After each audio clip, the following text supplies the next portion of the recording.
말씀은 요한계시록 2장 6절에서 11절입니다. 그 주보 맨 뒤를 보시거나 아니면은 성경책을 펼치셔도 되겠습니다. 제가 한 절 읽으면은 한 절 따라 읽으시기 바랍니다. 6절입니다. 오직 네게 이것이 있으니 네가 니골라 당의 행위를 미워하는도다. 나도 이것을 미워하노라.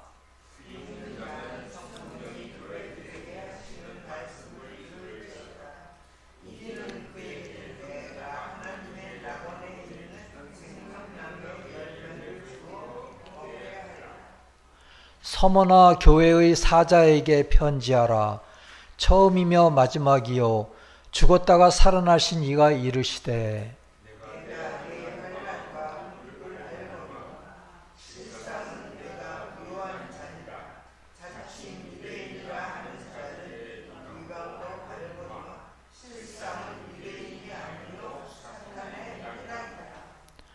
너는 장차 받을 고난을 두려워하지 말라. 볼지어다 마귀가 장차 너희 가운데서 몇 사람을 옥에 던져 시험을 받게 하리니 너희가 10일 동안 환난을 받으리라. 네가 죽도록 충성하라. 그리하면 내가 생명의 관을 네게 주리라. 귀 있는 자는 성령이 교회들에게 하시는 말씀을 들을지어다. 이기는 자는 둘째 사망의 해를 받지 아니하리라. 그리고 계시록 해설 198번을 읽어드리겠습니다. 두 번째 페이지에 있습니다. 흰옷을 입는 것은 진리에 따라 그리고 그것을 받아들이는 데 따라 생기는 지성과 지혜를 뜻합니다. 지성과 지혜는 신성한 진리를 보고 무엇인지 이해하는 것이 깨닫는 것이고 진리에 따라 사는 것을 받아들이는 것이다. 아멘. 지난주에는 이제 올해가 여호수아의 해가 되기를 바라는 마음으로 말씀을 나누었습니다. 그래서 가나안 땅을 향해서 용감하게 나아가는 해가 되어야 하겠다. 우리 교회도 그래야 되겠다. 그 땅은 주님께서 약속하신 땅입니다. 상징적으로는 우리 교회가 앞으로 나아가야 할 미래가 가나안 땅인 것입니다. 주님께서는 새 교회가 에 대한 역사가 다 이루어지고 또 저사가 이루어졌을 때 12제자를 온 영계에 보내시면서 주님께서 영원히 다스릴 것을 선포하라고 하셨습니다. 그래서 우리는 상징적으로는 그러한 교회가 우리 교회가 앞으로 나가야 할 가나안 땅인 것입니다. 그러기 위해서는 우리 교회가 주님이 바라시는 교회로 준비가 되어야 합니다. 준비가 되지 않고는 주님이 주실 수가 없죠. 우리가 가나안 땅으로 들어갈 수도 없습니다. 우상 숭배를 멀리하고, 그러니까 지난주에 한 얘기를 종합해 보면은 우리는 우상 숭배를 멀리해야 되고 또 신앙의 삶의 구원이 있고 내적 예배를 중시해야 하고 신앙의 교리를 왜곡하지 말아야 하고 지성제일주의의 자만심을 배격하고 과학적 지식 제일주의를 멀리해야 합니다. 이제 그것이 이 7 부족의 우리가 피해야 할 악들을 하나의 요약한 것인데요. 우리 교회도 이러한 것들을 피해야 할 것입니다. 그리고 지난주에는 에베소 교회에 대해서 말씀을 드렸는데 그것은 삶의 선인 처음 사랑을 회복하고 그래야지 주님이 그 등대를 옮기지 않는다고 그랬습니다. 그리고 진리를 이해하려는 애정을 가지고 주님으로부터의 빛으로 깨달음을 가지도록 즉 말씀을 볼 때 그러한 깨달음을 가지도록 우리는 노력해야 하겠습니다. 다만 지식을 쌓으려고 어떤 말씀의 지식을 취하기보다도 이러한 애정을 가지고 또 주님으로부터 깨달음을 가지게 해달라고 기도하면서 말씀을 보고 주님에 대한 지식을 함양하도록 노력해야 하겠습니다. 우리는 오늘은 요한계시록에는 에베소 교회뿐만이 아니라 모두 7교회에 대한 이야기를 계시록 2장 3장에서 이야기를 하고 있어요. 그리고 각각에 대해서 끝에 가서는 이기는 자에게 여러 가지 상이 있다는 것을 이야기하고 있습니다. 즉 7가지로 이야기하고 있습니다. 그러면은 우리 교회가 만일 이러한 상을 받기 위해서는 어떻게 해야 되는가, 그것을 짧게 한번 서로 이야기를 해보도록 하겠습니다. 그리고 그 상이 무엇을 의미하는 것인지 그것을 서로 나눠보고자 합니다. 지난주에 에베소 교회에 대해서 얘기를 했는데, 에베소 교회가 그 끝에는 어떤 상이 있으리라, 이제 그것까지는 이야기를 못하고 끝났습니다. 그래서 오늘은 그것도 이야기를 하려고 합니다. 에베소 교회는 어떤 교회였지요? 진리가 있는데 선이 없는 교회였습니다. 그래서 그 첫 번째 첫사랑을 회복하라고 하신 것입니다. 오늘은 에베소 교회의 이야기 중에서 6절, 7절을 보겠습니다. 그리고 8절에 서문화 교회로부터 시작해 보겠습니다. 2장 6절에서 니골라당은 선한 행위를 하면 반드시 자신의 공로를 내세우는 사람을 말합니다. 그러니까 에베소 교회가 니골라당의 행위를 미워하였다고 칭찬하신 거예요. 그런데 니골라당은 어떤 사람들이냐면은 선한 행위를 하면은 반드시 자기의 공로를 강하게 내세우는 사람들입니다. 그리고 7절에서는 이기는 그에게는 생명나무의 열매를 먹게 하신다는 말씀이었습니다. 이것은 무슨 말일까요? 이것도 이제 처음으로 나오는 상인데요. 하나님으로부터 나오는 인애와 사랑의 선을 받을 수 있게 해주신다는 말씀이랍니다. 그것은 인애의 선과 사랑의 선, 이것을 우리 영혼이 받을 수 있게, 다시 말하면 우리 영혼이 흡수할 수 있게 해주신다는 뜻입니다. 지금부터는 서문화 교회에 대해서 알아보겠습니다. 주님께서 9절에서 말씀하십니다. 내 환난과 궁핍을 안다고 하셨습니다. 환난과 궁핍은 무엇일까요? 하나는 진리가 분명하지 못하며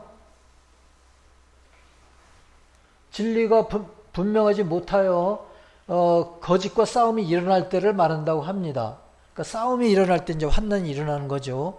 근데 궁핍은 배고픈 것이죠. 니디인데 선이나 사랑이 없으면서 이제 마음이 가난해지는 거고 궁핍해지는 것입니다.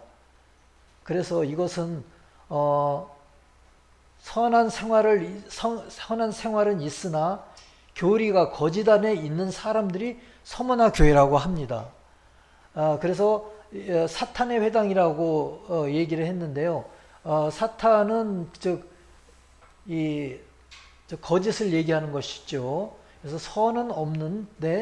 선은 있는데 진리가 없는 교회가 서문화 교회입니다.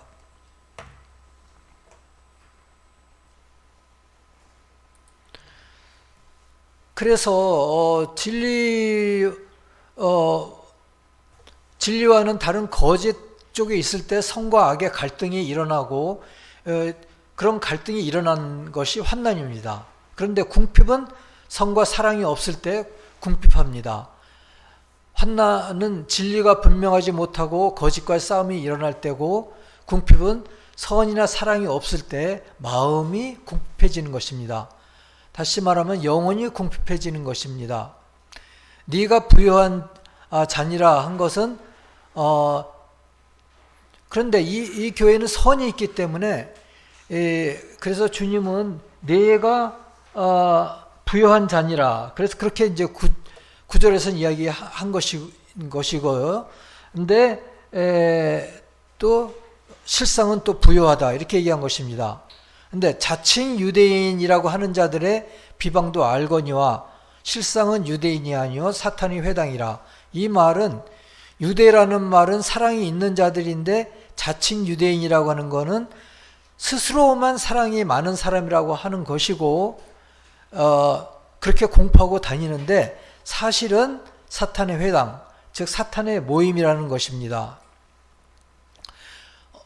거짓의 모임이라는 것이죠. 그래서 서머나 교회가 선한 생활은 있으나 교리가 거짓 안에 있는 사람들이라고 하시는 것입니다.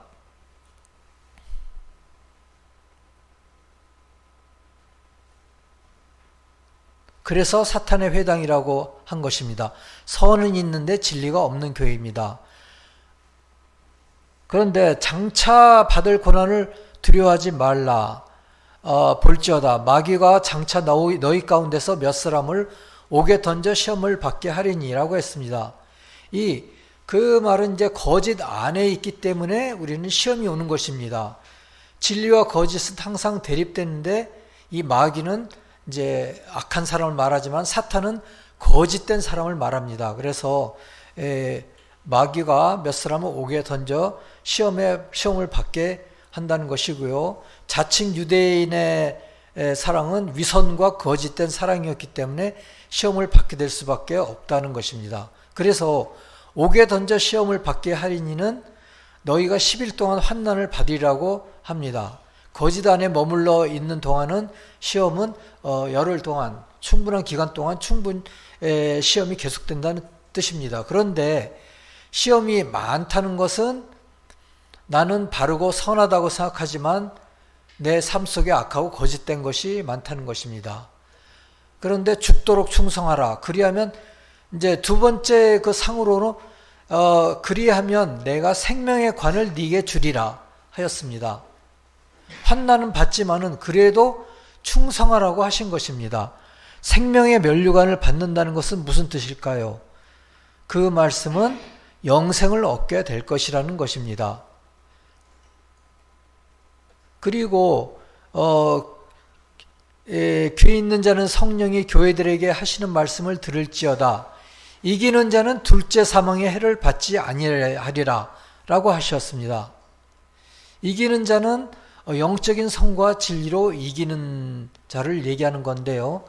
그럼 둘째 사망이 무엇일까요? 첫째 사망은 육신이 사망하는 것입니다.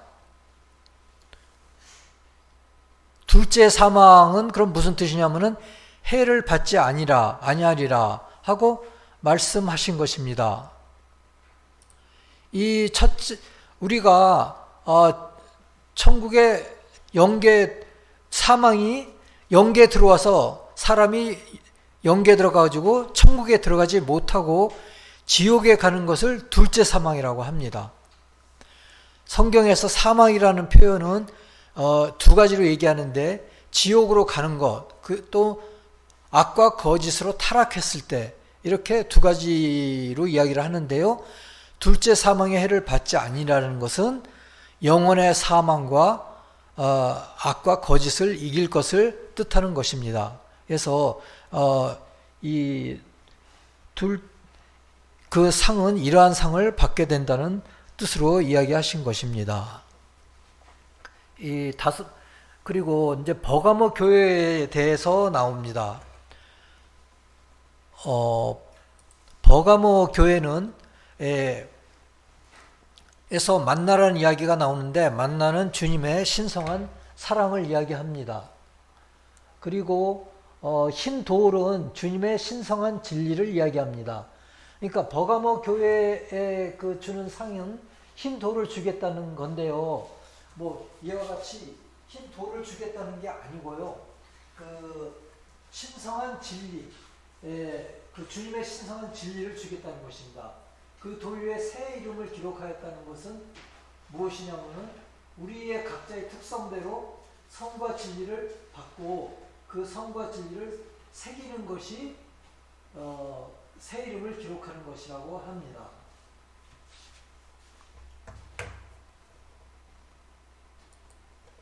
그래서 버가모 교회의 사자에게 편지하라. 버가모 교회는 시험 가운데 있는 교회입니다. 시험 가운데 있는 교회 안의 사람들에게 안부를 묻는 것입니다. 버가모 교회가 그런 시험을 이겼을 때 주는 상은 17절에서 이야기합니다. 보이시나? 보이시면은 한번 읽어보시기 바랍니다. 17절. 귀 있는 자는 성령이 교회들에게 하시는 말씀을 들을지어다. 이기는 그에게는 내가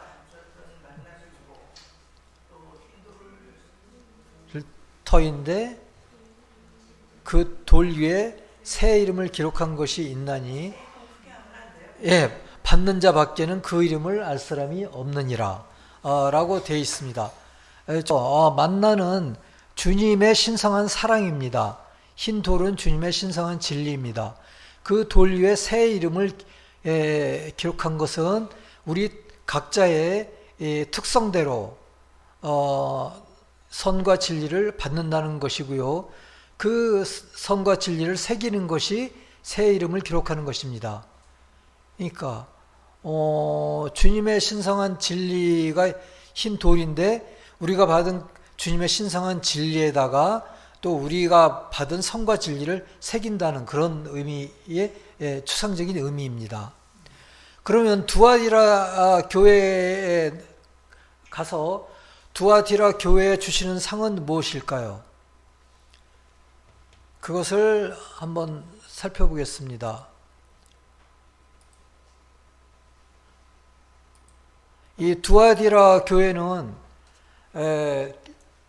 속사람과 겉사람 또는 영적 사람과 자연적 사람이 하나인 교회의 사람들을 이야기합니다. 그런데 이 교회에는 아주 큰 일이 이세벨이 나옵니다.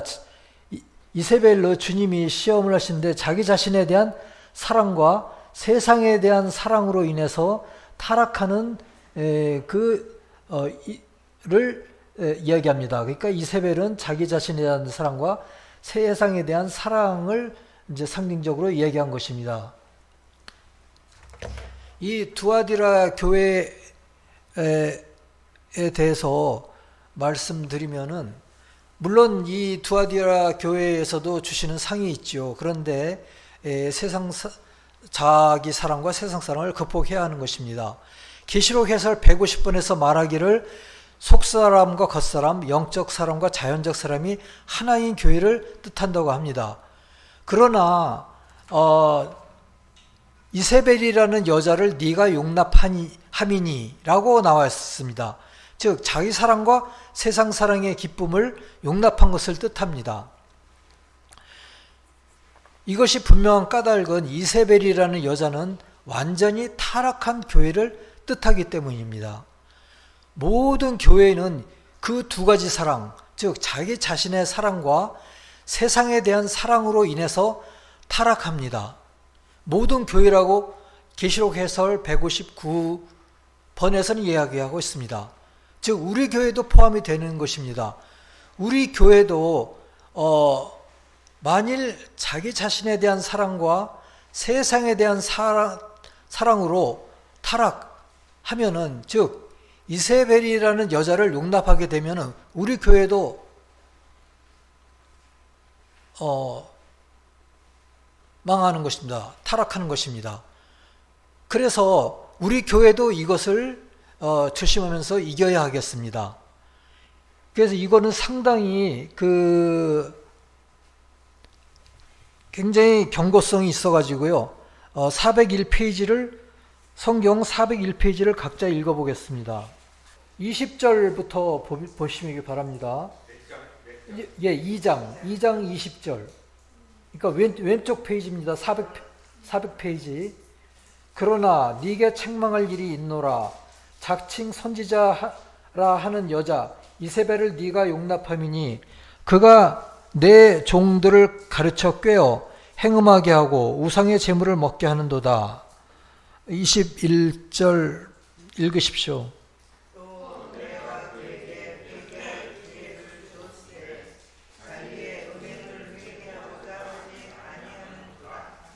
볼지어다 내가 그를 침상에 던질 터이요 또 그와 더불어 간음하는 자들도 만일 그의 행위를 회개하지 아니하면 큰 환난 가운데 던지고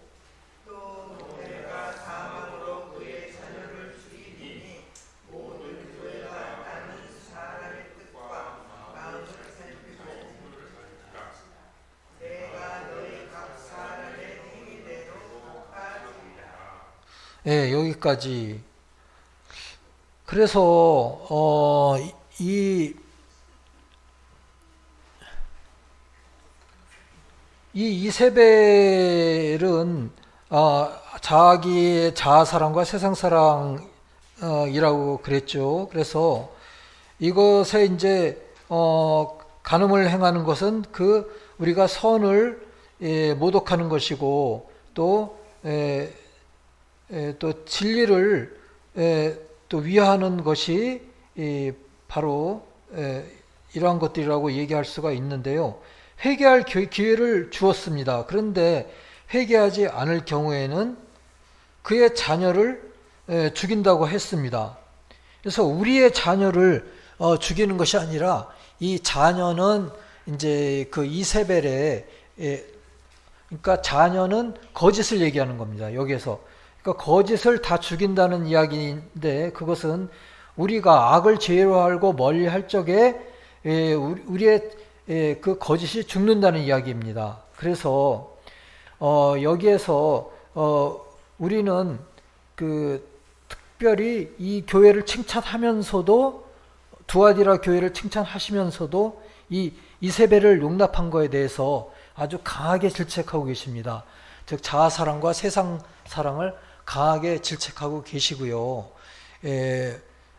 교회의 타락은 바로 이것으로 이루어진다고 합니다. 그러므로 우리도 아주 조심해서 이러한 것을 이겨내야 하겠습니다. 그런데 이러한 것을 이겨내었을 때에는 이기는 자와 끝까지 내 일을 지키는 그에게 만국을 다루시는 권세를 주리니 그가 철장을 가지고 그들을 다스려 질그릇 깨는 것과 같이 하리라. 나도 내 아버지께 받은 것이 그러하니라. 내가 또 그에게 새벽표를 주리라.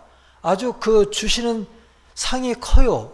만일 그 심한 경고에 비해서 상이 큽니다. 그래서 26절에 만국을 다스리는 권세라는 것은 이 왕이 된다는 의미가 아닙니다. 손바닥에 왕자를 그리고 왕이 된다는 얘기가 아니고요. 그러면 무엇일까요? 자신의 마음을 다스리는 사람이 다스릴 수 있는 사람이 되게 하여 주신다는 것입니다. 즉 마음에서 올라오는 충동과 남을 지배하려는 탐욕을 다스릴 능력을 주신다는 것입니다. 주님은 여기에서 그것이 능력이라고 말씀하십니다. 자기의 마음을 다스리는 능력, 그것이 능력이라고 말씀하십니다. 그 또한 이 세상에서 가장 큰 자는 자신의 마음을 다스릴 수 있는 자라고 주님은 말씀하십니다.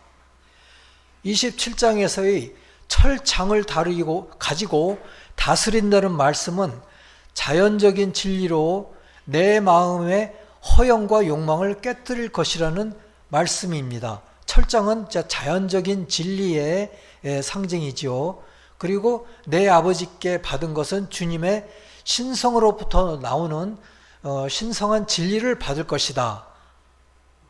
그러니까 신성한 진리를 받을 것이다 하고 또 새벽별을 주리라는 것은 주님으로부터의 지혜와 총명을 주신다는 것입니다. 주님으로부터의 깨우침이 주어지는 순간 지혜와 총명이 주어지고 주님을 사랑하고 이웃을 사랑할 줄 아는 순간이 주어진다는 것입니다. 그것이 능력이지요. 그래서 우리와 우리 자식들에게도 이러한 새벽별이 우리가 받는 순간이 왔으면 좋겠습니다. 참 어렵죠. 말씀을 달게 느끼고 말씀에 대한 지혜와 총명을 받을 수 있게 되고 또 주님을 사랑하고 이웃을 사랑할 줄 알게 되는 그 순간이 왔으면 좋겠습니다. 그것이 주님이 주는 상입니다. 새벽별을 주겠다고 하는 상입니다. 두아디라에 이렇게 큰 상을 주시는 것입니다. 그러면 4대 교회에 주어지는 상은 무엇일까요? 4대 교회는 어떤 교회일까요? 4대 교회는 도덕적이기는 하나 영적인 삶을 살지 않는 사람들입니다. 그래서 상은 진리에 따라 그리고 그것을 받아들이는 데 따라 생기는 지성과 지혜를 흰옷이라고 하고요. 지성과 지혜. 생명책은 주님께서 사람 안에 기록해 놓으신 천국을 생명책이라고 합니다. 그래서 4대 교회의 얘기도 상당히 중요해서 여기까지는 얘기를 드리겠습니다. 4대 교회는 도덕적이기는 하지만은 영적인 삶을 살지 않는 사람이며 더더군다나 영적인 것에 대한 지식과 그것에서 비롯한 지혜와 지성에는 관심을 갖지 않는 사람들입니다. 그런데 그것을 이길 경우에는 흰옷을 입을 것이요 이름을 생명책에서 지우지 아니할 것이요 내 아버지 앞과 그의 천사들 앞에서 그 이름을 시인하리라 라고 이야기를 하는데 계시록 해설 198번에서는 다음과 같이 이야기하고 있습니다. 흰옷을 입은 것은 진리에 따라 그리고 그것을 받아들이는 데 따라 생기는 지성과 지혜, 그것이 흰 옷이라고 합니다. 지성과 지혜는 신성한 진리를 보고 무엇인지 이해하고 깨닫는 것이 이제 지성이고요. 지혜는 진리에 따라 사는 것을 받아들이는 것이다 라고 말하고 있습니다.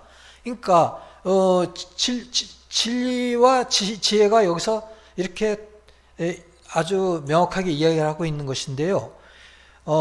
지혜는 진리에 따라 사는 것이 지혜입니다. 그리고 그것을 받아들이는 것이 지혜입니다. 그리고 바로 이러한 것들이 흰옷이라고 얘기하고 있고요. 생명책은 특히 그 간단하게 이야기는 천국을 뜻하는데 주님을 믿고 사랑하는 사람이 가장 작은 형태의 천국이며 가장 큰 형태의 천국과 통한다고 합니다. 그런데 생명책이란 주님이 사람의 영인 마음과 혼 그리고 사랑과 믿음 위에 기록하신 것입니다. 주님께서 사람 안에 기록해 놓으신 천국입니다. 무슨 말이냐면 사람이 생각하고 의도하고 행하며 심지어 보고 듣고 모든 것이 마치 기록된 것처럼 사람의 영혼에 남는다고 합니다. 그 어느 것 하나도 빠짐이 없다는 것이라고 합니다. 이것이 생명책이라고 합니다. 그러니까 우리가 그 영계에 가면 어떤 생명책이 쫙 펼쳐지면서 뭐 너는 천국 너는 지옥 그게 아니고 그 생명책이란 것은 우리 영혼에 이 모든 것이 빠짐없이 기록되는데 그것이 생명책이라고 합니다. 시편 139편 15절 16절에서는 다음과 같이 말합니다. 내가 은밀한 데서 지음을 받고 땅의 깊은 곳에서 기이하게 지음을 받은 때에 나의 형체가 주의 앞에 숨겨지지 못하였나이다. 이제 16절은 한번 읽어보시겠습니다. 보이시는지 모르겠는데 내 형질이 이루어지기 전에 주의 눈이 보셨으며 나를 위하여 정한 날이 하루도 되기 전에 주의 책에 다 기록이 되었나이다. 이렇게 그 시편에서는 생명책에 관한 이야기를 하고 있습니다. 그 이름을 내 아버지 앞과 그 천사들 앞에서 시인하리라는 것은 무엇일까요? 이기는 자의 생명의 상태가 신성한 성과 신성한 진리 안에 있을 것이라는 말씀입니다. 주님이 말하고 시인하신다는 것은 사랑과 믿음의 모든 선을 허락하고 공급하신다는 것을 의미합니다. 그러니까 이 말씀은 뭐 영계에서 하나님과 또 그 주님 앞과 천사들 앞에서 우리의 이름을 시인한다 이런 말씀이 아니고요. 우리 자신 안에 우리에게 그 사랑과 믿음의 사랑에서 믿음의 선을 허락하시고 우리에게 공급하신다는 것을 뜻하는 것입니다. 그러니까 그것을 허락하신다는 것입니다. 그래서 그렇게 이제 200번에서는 말하고 있습니다. 그리고 이제 나머지는 다음에 하겠습니다. 그래서 조금 이러한 것들이 있는데 우리가 이러한 상들을 받기 위해서는 오늘 말씀드린 것에서 우리는 그러면 어떻게 해야 이러한 상을 받을 수 있겠는가를 우리가 이제 생각을 하시면서 교회 생활을 하시고 또 평일에 자기 자신의 삶을 사시면 좋겠습니다. 그럼으로써 우리는 이러한 주님께서 주시는 여러 가지 상을 받을 수가 있는 것입니다.